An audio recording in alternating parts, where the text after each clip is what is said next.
एक लड़का था, माँ ने उसका विवाह कर दिया पर वह कुछ कमाता नहीं था। माँ जब भी उसे रोटी परोसती थी तब वह कहती थी कि बेटा ठंडी रोटी खा लो। लड़के की समझ में नहीं आया कि माँ ऐसा क्यों कहती थी, फिर भी वह चुप रहा।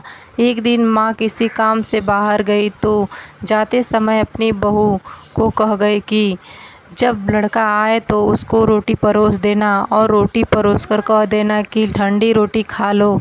उसने अपने पति से वैसा ही कह दिया जो वह चिढ़ गया कि माँ तो कहती ही है और वह भी कहना सीख गई।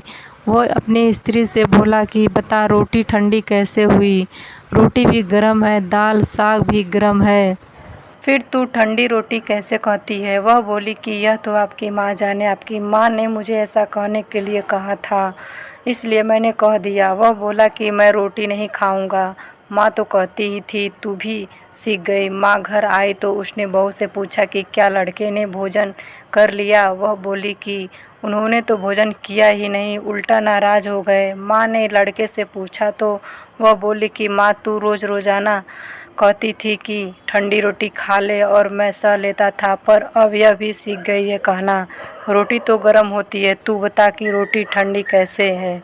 माँ ने अपने बेटे से पूछा कि ठंडी रोटी किसे कहते हैं। बेटा बोला माँ सुबह की बनाई हुई रोटी शाम को ठंडी होती है, बासी रोटी ठंडी और ताज़ी रोटी गर्म होती है।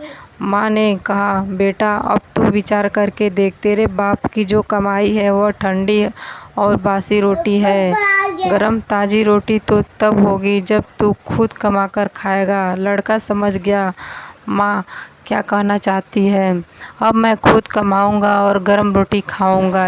इस कहानी से यह शिक्षा मिलती है कि विवाह होने के बाद ठंडी रोटी नहीं खानी चाहिए, अपनी कमाई की रोटी खानी चाहिए। इसलिए विवाह तभी करना चाहिए जब स्त्री और बच्चों का पालन पोषण करने की ताकत हो। यह ताकत न हो तो विवाह नहीं करना चाहिए। दोस्तों अगर यह कहानी आपको अच्छी लगी हो तो वीडियो को लाइक करें, शेयर करें और चैनल को सब्सक्राइब ज़रूर करें।